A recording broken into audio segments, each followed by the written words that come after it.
Friends, my self Rohit Kumar Sharma, fundamental classes.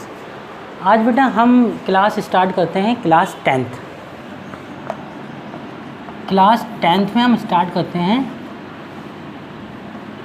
Topic trigonometry, त्रिकोणमिति का परिचय। त्रिकोणमिति का परिचय ये हमारा क्या बहुत इम्पोर्टेंट टॉपिक है। इसमें हमारा बोर्ड में जो क्लास 10 का जो पेपर होता है इसमें 10 मार्क्स का आता है। ये हमारे पेपर में क्लास कितना मार्क्स का आता है बेटा? क्लास 10th में 10 मार्क्स का आता है। तो हम इसको करने से पहले सबसे पहले हम क्या करते हैं, इसकी बेसिक पे जाते हैं। बेसिक कहाँ से स्टार्ट होता है? अब यहाँ आता है त्रिकोण, मतलब बेसिक कहाँ से स्टार्ट होता है? हमारा त्रिकोण से, मतलब ट्रायंगल से। कहाँ से स्टार्ट होता है? ट्रायंगल से। इसे बोलते हैं बेटा त्रिभुज। क्या बोलते हैं इसको? त्रिभुज। अब त्रिकोणमिति में कहाँ से स्टार्ट हुआ? त्रिकोण मतलब त्रिभुज से। तो हम स्टार्ट करते हैं त्रिभुज। त्रिभुज क्या होता है? त्रिभुज क्या होता है बेटा? जिसमें क्या होती है हमारी, क्या होती है बेटा? 3 रेज होती हैं।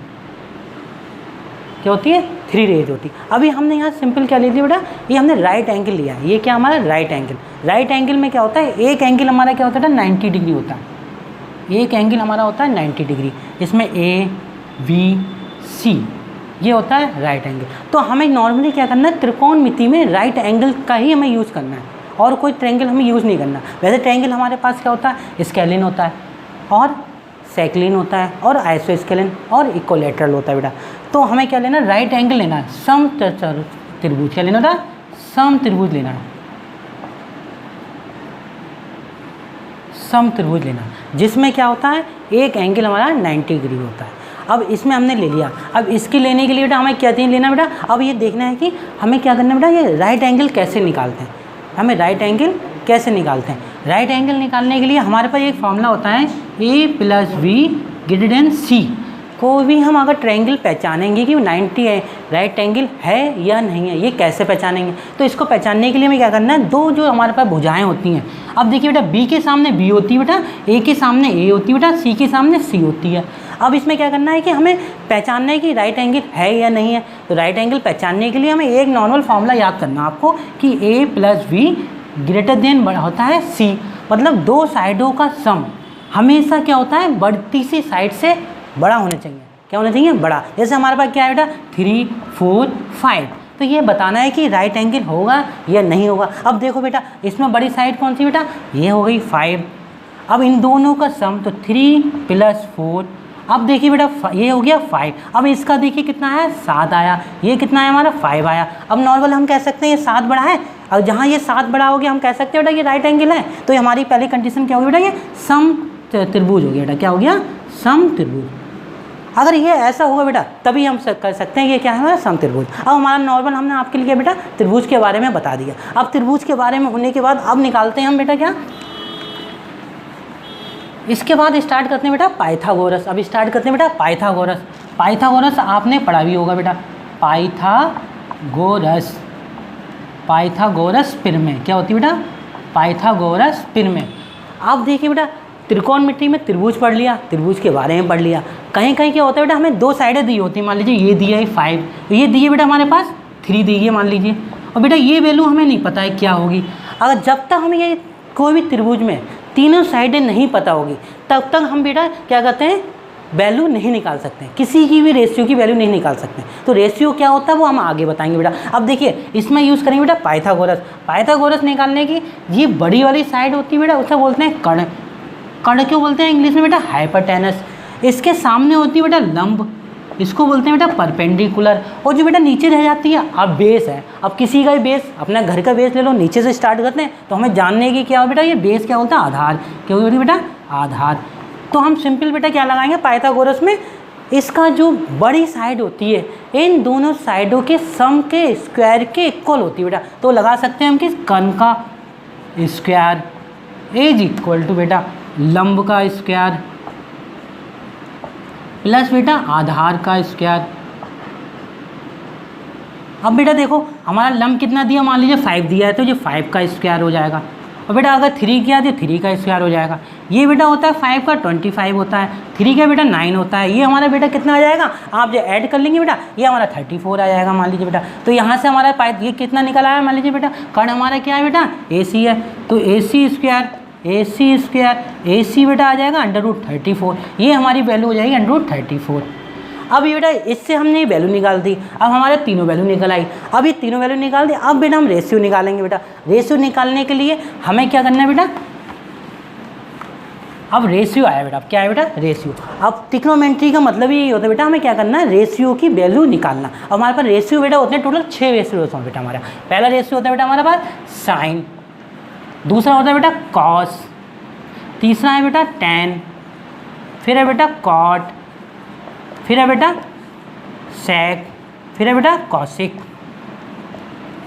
अब बेटा देखिए, अब यहाँ जो एंगल होता है बेटा वही हम लगा, जैसे यहाँ पे हमने एंगल लिया थीटा, तो यहाँ पे साइन थीटा लगा देंगे। अगर एंगल यहाँ पे हमारे पास जो भी होगा बेटा, अगर बी है तो यहाँ बी लगा देंगे, अगर है कि हमारे पास एंगल ए है तो यहाँ बेटा क्या लगा देंगे, ए लगा देंगे। तो यहाँ सब में हो जाएगा sine A, cos A, tan A, cot A, sec है, कॉसिक ए। अब ये होगी बेटा हमारा रेशियो। अब बेटा रेशियो जो हमने पढ़ लिया ये है बेटा, रेशियो आया कहाँ से बेटा, इसकी उत्पत्ति कहाँ से हुई हम आपको बताते हैं बेटा कैसे हुई। अब देखिए बेटा, अब आपको दिख रहा है बेटा त्रिकोणमिति, क्या दिख रहा है बेटा, त्रिकोणमिति। तो इसमें देखो बेटा त्रिकोणमिति में क्या क्या आ गया, 1 2 3 4 5, बेटा कितना है 5। तो नॉर्मली बेटा हमें क्या करना है, 5 तक तो हम नॉर्मल स्टडी करते हैं, पहले भी किए थे हमने। अब क्या नया हमारा क्या कॉसिक आया, कॉसिक कहाँ से आया, ये कैसे आया अभी बताते हैं बेटा आपके लिए। पहले अब स्टार्ट करते हैं बेटा, एक चीज़ पहले याद करना पड़ेगा हमारे लिए। अब देखिए बेटा, एक होता है हमारे पास लाल वटा कक्का, ये बेटा यूज़ करते हैं बेटा यूपी बोर्ड के लिए बेटा, ये यूज़ करते हैं बेटा यूपी बोर्ड के लिए बेटा। और एक होता है बेटा पाकिस्तान भूखा प्यासा, और बेटा होता है हिंदुस्तान हरा भरा। अब बेटा देखो यहाँ पे बुरा मानने की बात नहीं है बेटा, आप जो बेटा है देखिए सीबीएसई बोर्ड में ये हम यूज़ करते हैं बेटा कि पाकिस्तान भूखा प्यासा हिंदुस्तान हरा भरा। हम यूपी बोर्ड पढ़ रहे हैं बेटा, तो हमें ये याद करना पड़ेगा लाल बटा कक्का। हमें क्या याद करना बेटा, लाल बटा कक्का। अब लाल बटा कक्के में क्या क्या है बेटा आपको समझाते हैं बेटा क्या क्या होता है। देखिए अब लाल मीठा होता है बेटा, पहला वाला जो होता है इसको हम बड़ा करके लिख देते हैं बेटा, जहाँ आपको साफ साफ नजर आएगा लाल, यहाँ लिख देते बेटा कक्का। अब बेटा देखिए लाल मतलब पहला लाल आ गया, तो लाल से पहले लिखते हैं बेटा साइन, इसके ऊपर लिखते हैं बेटा साइन, फिर इसको आगे लिखते हैं बेटा कॉस, फिर लिखते हैं बेटा टैन, फिर बेटा जैसे ही नीचे आ जाएंगे डाउनवर्ड। अब देखो आपको बच्चों को बहुत प्रॉब्लम होती है कि बच्चे कहते हैं कि न्यूमरेटर क्या होता है बेटा, और बेटा एक होता है डेनोमिनेटर। तो बेटा डिनोमिनेटर और न्यूमरेटर में बच्चे बहुत कंफ्यूज हो जाते हैं कि कौन सा न्यूमरेटर होता है कौन सा डेनोमिनेटर होता है। बहुत बच्चे भूल जाते हैं कि ऊपर वाले को डेनोमिनेटर बोल देते हैं, नीचे वाले न्यूमरेटर बोलते हैं। आज के बाद बेटा आप कभी नहीं बोलोगे डेनोमिनेटर, डी मतलब डाउन, डाउन मतलब नीचे, अब नीचे मतलब हो गया तो डाउन मतलब डी से डेनोमिनेटर। अब याद करो जहाँ भी डाउन होगा वहाँ क्या होगा बेटा डेनोमिनेटर, और जो बचा बेटा वो होगा न्यूमरेटर। बस अब आप कभी भूलोगे नहीं बेटा, ठीक है बेटा। अब देखो बेटा अब क्या हो गया, पहला साइन कॉस टैन, फिर नीचे क्या आ जाएगा बेटा कॉट, फिर आ जाएगा बेटा सेक, फिर आ जाएगा बेटा कॉसिक। ये आपको ट्रिग्नोमेट्री रेशियो होते हैं बेटा, तो sine cos tan cot sec cosec, ये आपको बेटा याद करना। जिस जो एंगल होगा बेटा वहाँ पे एंगल लगा देंगे, अगर यहाँ थीटा होगा तो यहाँ थीटा लगा देंगे, थीटा लगा देंगे बेटा सब जगह, ठीक है बेटा। ये हमारी ट्रिग्नोमेट्री के आपको रेशियो 6 होते हैं, ये आपको वैल्यू याद करनी पड़ेगी। अब बेटा ये अब देखो बेटा क्या होता है, अब नहीं नॉर्मली आपको इसके बारे में बताते हैं आपको।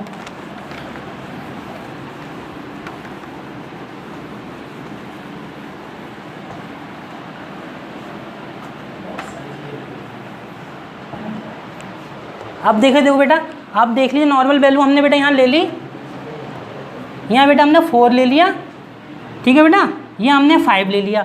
तो ये पाइथागोरस से 25, ये कितना आ जाएगा बेटा हमारा, अगर मान लीजिए ये हमने 5 ले लिया बेटा, ये 4 तो हमारा कितना आ जाएगा, ये 3 आ जाएगा। कैसे आया बेटा, देखो यहाँ पे AC का स्क्वायर मतलब कर्ण का स्क्वायर इक्वल बेटा लंब का स्क्वायर मतलब BC का स्क्वायर प्लस मतलब आधार का स्क्वायर मतलब AB का स्क्वायर। तो ये आ जाएगा बेटा हमारा BC, मान लीजिए हमने 4 लिया था 4 का स्क्वायर, ये हमने बेटा कितना लिया AB हमने कितना लिया है 3 लिया है, ये हो गया हमारा। ऐसे देखिए 4 का स्क्वायर बेटा 16 होता है और 3 का स्क्वायर बेटा 3 का 9 होता है, तो ये हमारा 25 आ जाएगा बेटा।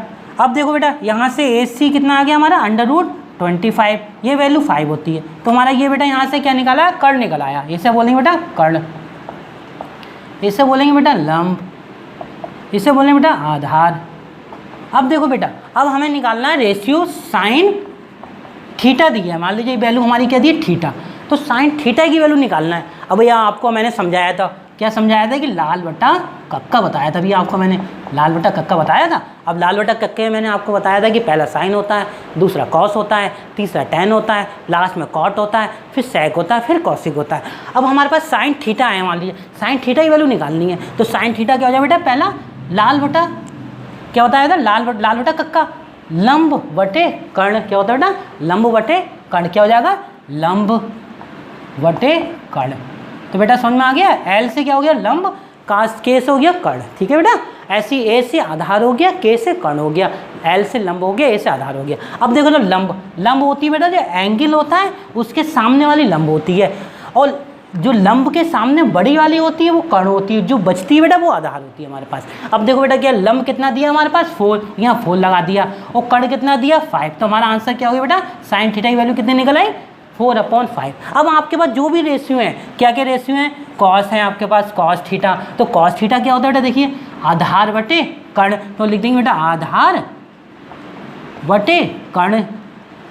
अब बेटा देखिए आधार कितना हो गया बेटा, इसमें 3 हो गया, कर्ण हो गया 5, तो ये हमारा ये आंसर हो गया बेटा। इसी प्रकार बेटा हमारे पास टैन, कॉट, सेक, कॉसिक की हम वैल्यू फाइंड आउट कर देते हैं। नॉर्मली हमारे पास पेपर में बेटा 2 मार्क्स का आता है, कंपलसरी है बेटा, 2 नंबर का आना ही है बोर्ड में बेटा, तो यहाँ आपके 2 नंबर आपके आप पक्के हो जाए, आपके सभी को कोई प्रॉब्लम नहीं होगी इस नंबर में। अब देखो बेटा, अब स्टार्ट करते हैं हम।